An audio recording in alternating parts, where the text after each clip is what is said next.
네, 안녕하십니까. 2023년 2월 10일입니다. 영끌로 고통받고 계신 분들 힘내세요.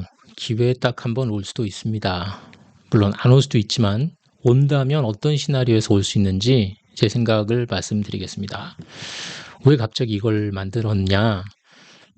얼마 전에 지인하고 술 한잔 하는데 저 영끌했던 친구인데 한국에서 지금 저 들어간 돈이 있는데 한 10억 가까이 된다 그러더라고요. 예, 한 채 이상을 산 것 같아요. 그래서 뭐 원형 탈모 증상까지 보인다고 막 하면서 하는데 보여주는데 마음이 너무 짠하더라고요.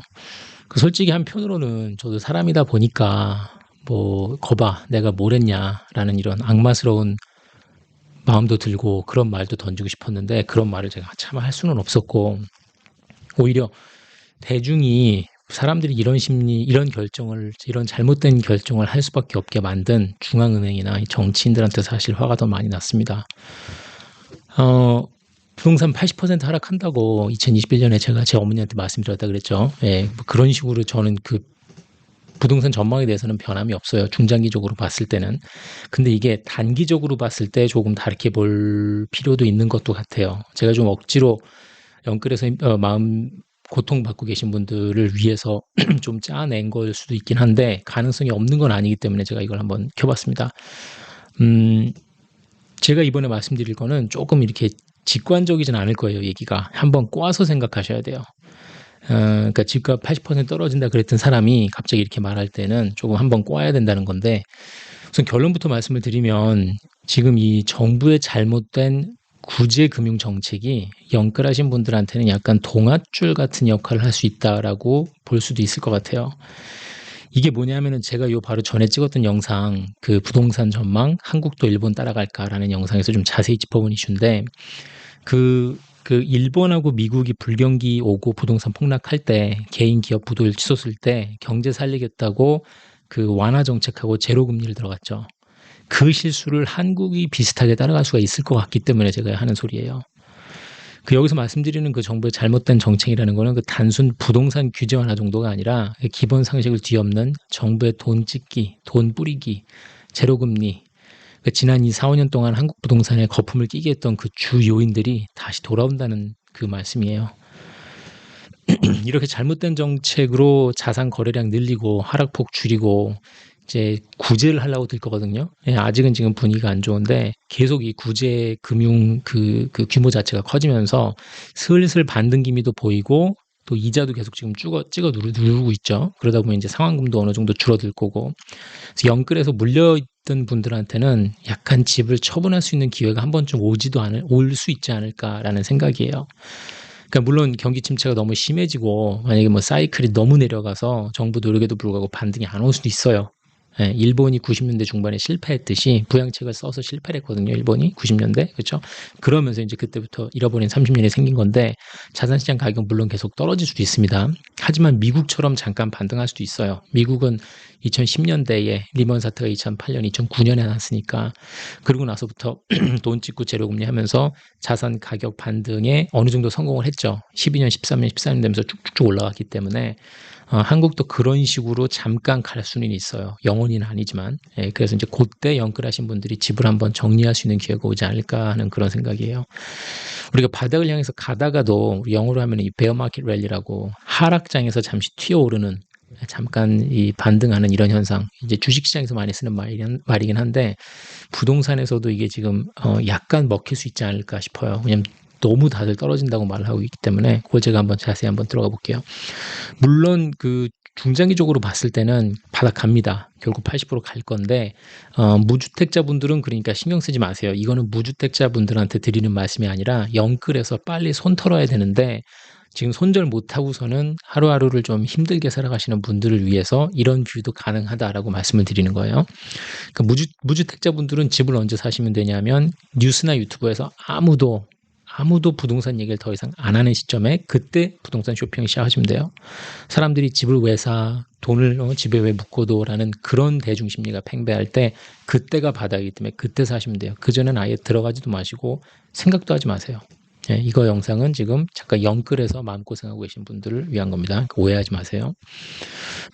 한 장인데 한 장밖에 없어요 오늘. 근데 이거를 그러니까 앞으로 제가 이제 12개월에서 18개월, 길게는 24개월까지 어떤 식으로 한국 경제 정부에서 나서서 상황이 전개될지 한번 생각을 해보시자고요.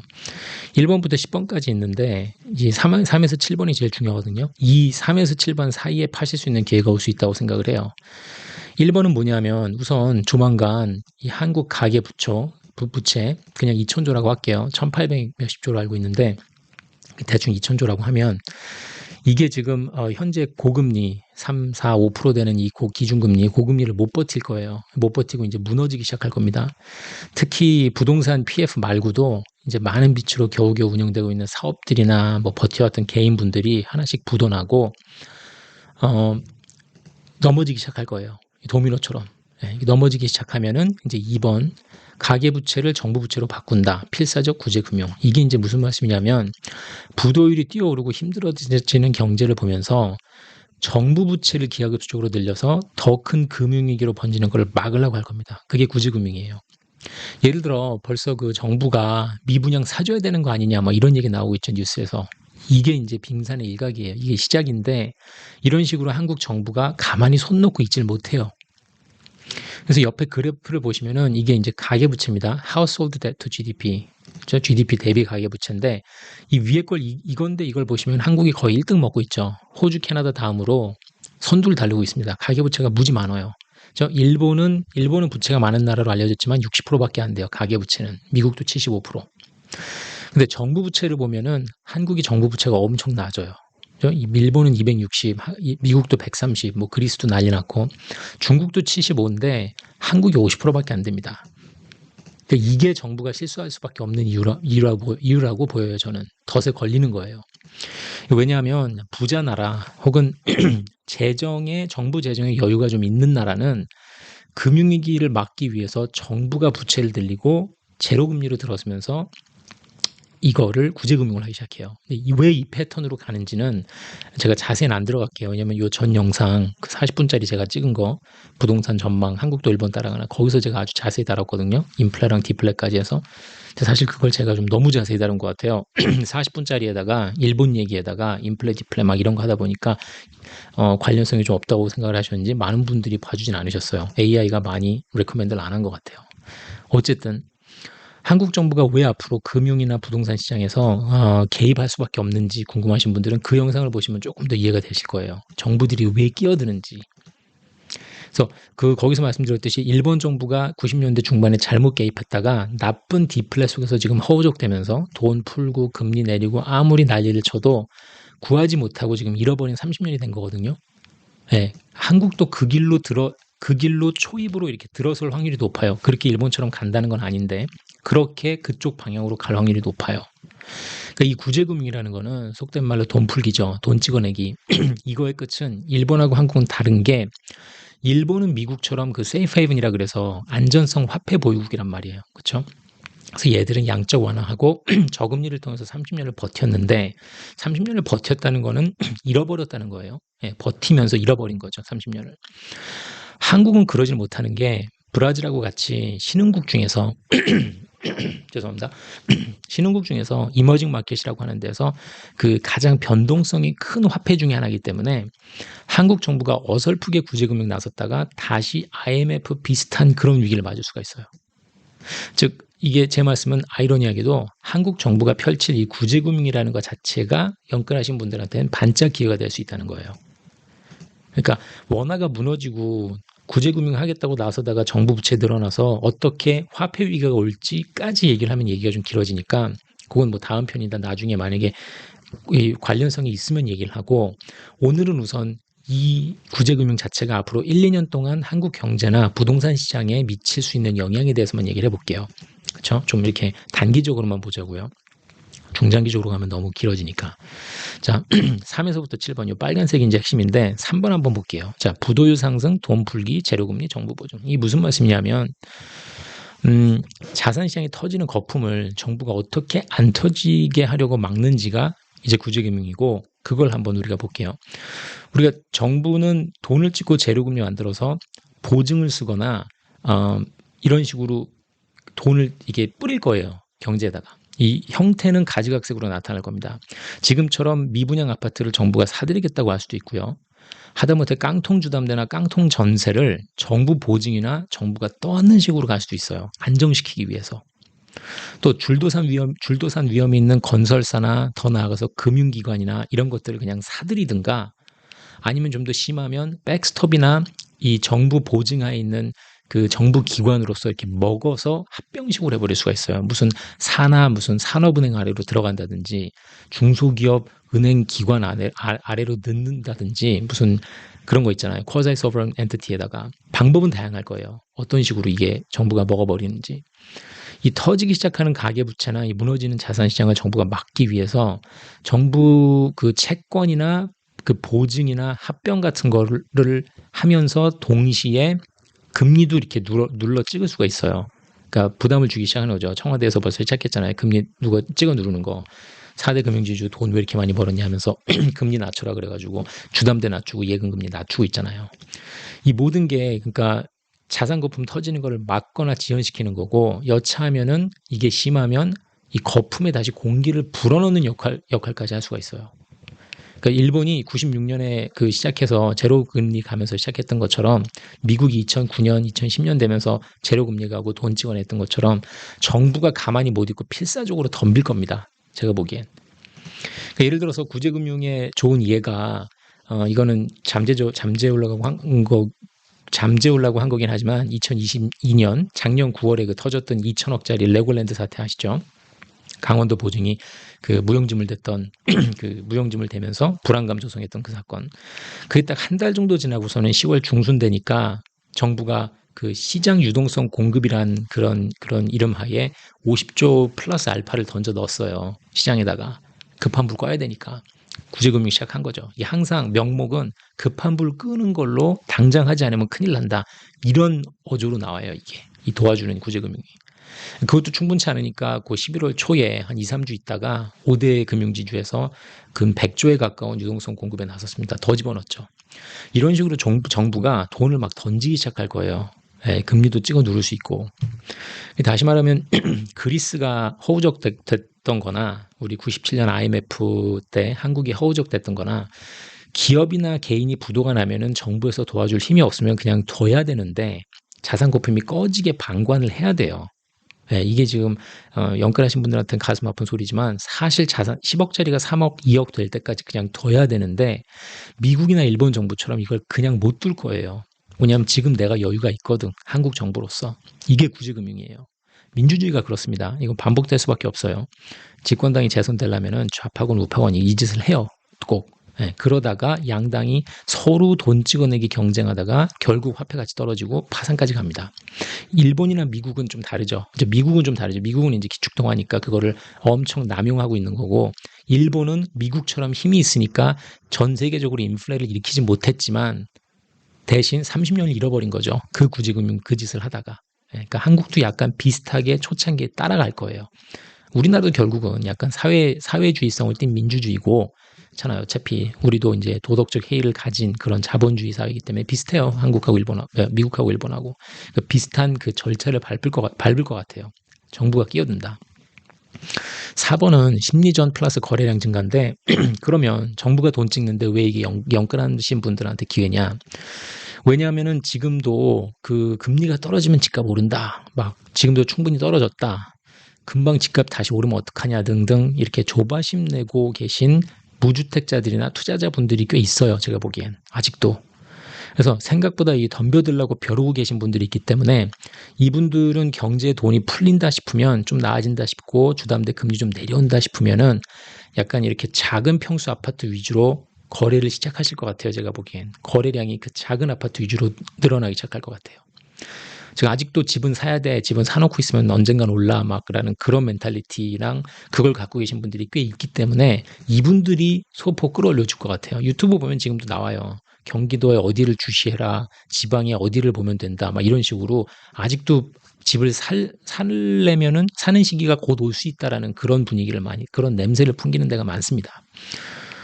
그러니까 그런 사람들을 좀 안타깝지만 그런 사람들이 사주는 그 디만드 세력이 수요라 그러나요? 예, 살라고 하는 그 세력이 있기 때문에 그걸 받아서 던지시면 돼요. 연끌하신 분들이. 그때 기회가 잠깐 올 것 같아요. 그 기회를 정부가 만들어줄 것 같아요. 물론 분위기가 그 확 집값 반등까지 이어지지 않을 수 있어요. 그러니까 한국 정부가 얼마나 돈을 던지느냐에 따라서 금융 구제 사이즈에 따라서 결정이 될 거예요. 소폭 상승할지, 많이 상승할지, 상승 안 할지. 그렇죠?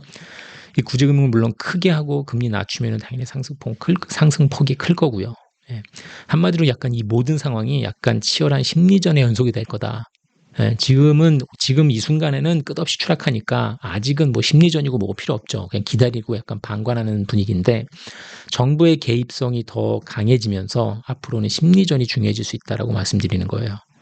그 5번은 그러면 인플레 고금리 돈 찍기 이 문제인데 인플레가 안 떨어지면 어떡할 거냐. 그래도 구제금융이 나오겠냐. 이 문제거든요.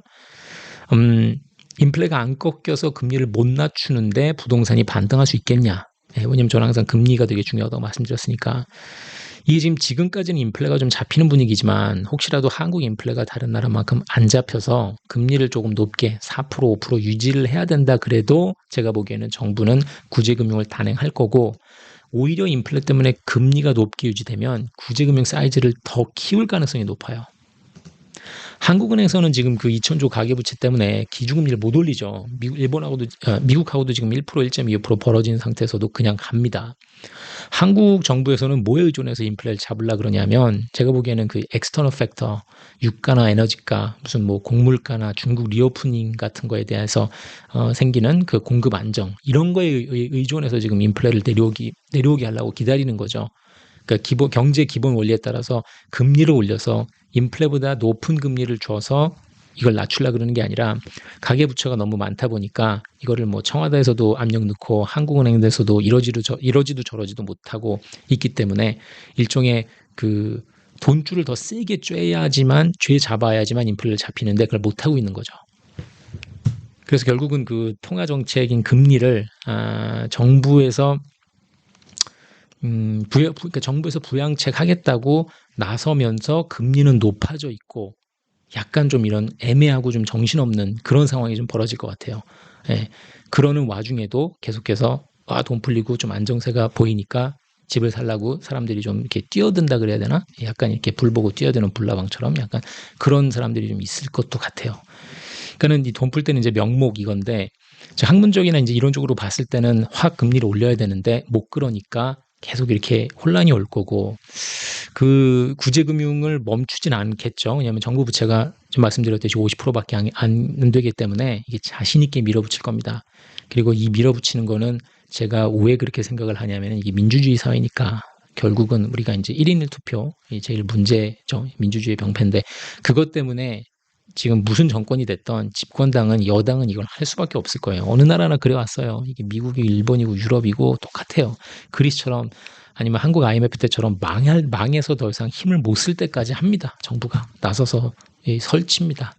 설레발 치다가 확 당하는데 그걸 할 때마다 이름은 되게 그럴싸하게 갖다 붙일 거예요. 그게 이제 뭐 유동성 공급 프로그램 아니면은 뭐 부동산 시장 안전화 프로그램 아니면 무슨 뭐 중산층, 저소득층 살리기 프로그램 막 이런 식으로 해가지고 이름은 갖다 붙여요. 그럴싸하게.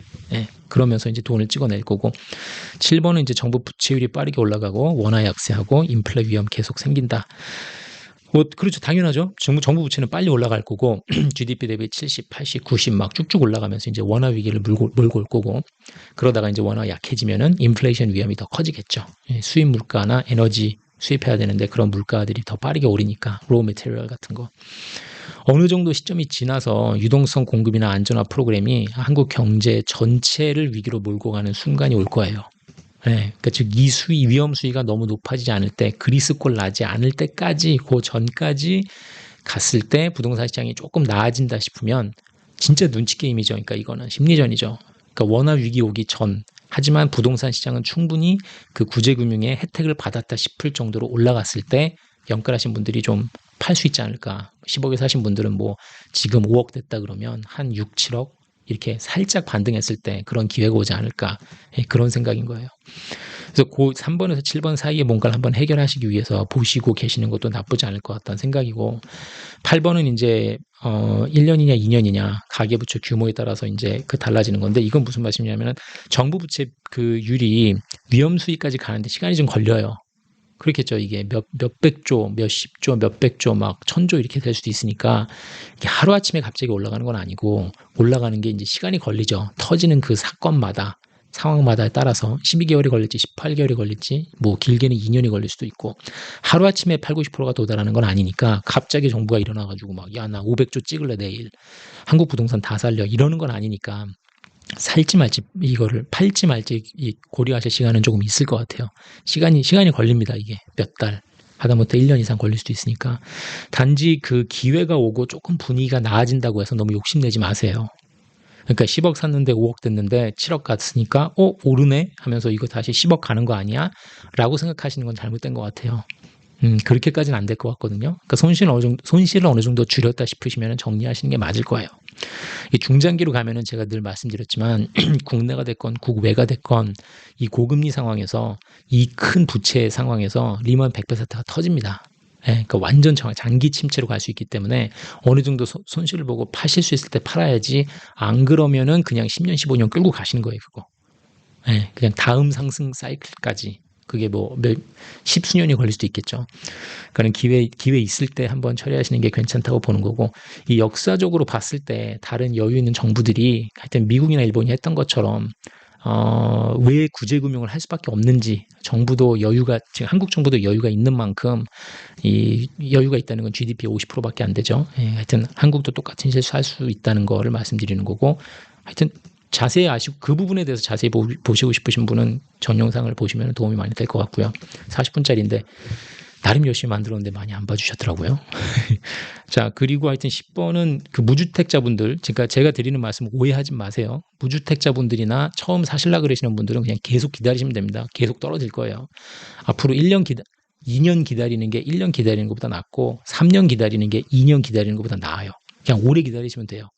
그냥 아무도 부동산 얘기 안 할 때, 아무도 전문가랍시고 뉴스 유튜브에 나와서 부동산 안 떠들 때, 예, 부동산에 대해서 떠드는 사람을 찾아볼 수가 없을 때 그때 사시면 돼요. 오케이. PIR 레이쇼 보셔도 되고요. Price to Income Ratio. 그렇죠? 한국이 뭐 PIR이 1년 연봉 몇 년 모아야지 집 사나 뭐 이런 거 있잖아요. 그거가 14, 15까지 갔었나요? 평균 연봉 대비 평균 집값 봤을 때 그게 지금 13인가 14 정도 조금 내려왔을 거야 아마. 근데 이게 정상 수준이 전 세계적으로 정상 수준이 한 6에서 8 정도로 알고 있으니까 아직 내려가려면 한참 남았고 한참 기다리시다가 부동산 쇼핑하셔도 안 늦습니다. 라고 말씀드리는 거예요. 이번에는 하여튼 제가 같이 제 아는 동생하고 술 한잔 하다가 좀 많이 힘들어 하길래 제 생각을 얘기를 하다 보니까 네가 살 길도 있을 수 있다. 너무 힘들어하지 말아라고 그런 생각하다 보니까 이제 이렇게 좀 만들게 됐고 결론은 맞습니다. 앞길 험난하고요.